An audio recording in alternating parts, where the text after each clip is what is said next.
கையளவு உலகங்க. இப்போ வந்து இதை பண்ணியிருக்காங்கன்றது அந்த பசங்க விஜய் ஆதரிக்கக்கூடிய பசங்க இருக்காங்களே அவங்க இதுலேயே இயங்குறாங்க. மற்றவங்கெல்லாம் வந்து பாரம்பரிய ஊடகங்கள், தொலைக்காட்சி, அச்சு ஊடகம், பேப்பர், சமூக வலைதளம்.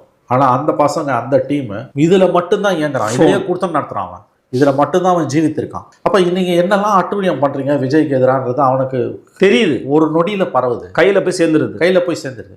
இப்போ இதெல்லாம் உங்கள் வாக்கு வங்கியை செதறடிக்குது. விஜய்க்கு போடலாமா வேணாமான்ற டைலமால் இருக்கவனை கூட தொலைக்காட்சியில் பேசக்கூடிய சில நண்பர்களோட பேச்சுக்களும் இந்த மாதிரியான சம்பவங்களும் நீங்களே அந்த பக்கம் தள்ளி விட்டுறீங்க.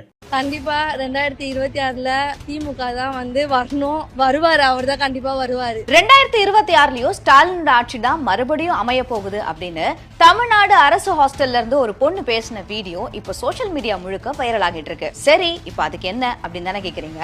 முதல்ல அந்த வீடியோவை பாருங்க. ஆனா பஸ் எல்லாம் வந்து சொல்ல போனா உண்மையாவே வந்து முக்கியம் தான்.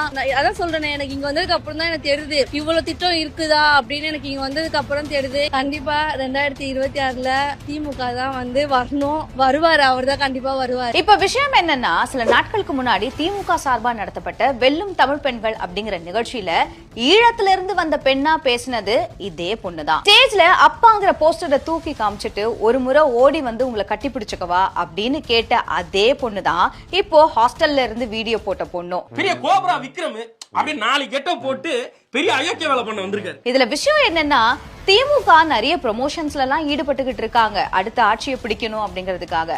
ஆனா மக்கள் அவ்வளவு முட்டாளா என்ன? மக்களை ஏமாத்துறதுன்னு நீங்க முடிவு பண்ணிட்டீங்க அப்படின்னா நீங்க ஏமாத்துறத ஈஸியா கண்டுபிடிக்கிற அளவுக்கு தமிழ்நாட்டு மக்களும் புத்திசாலிங்க.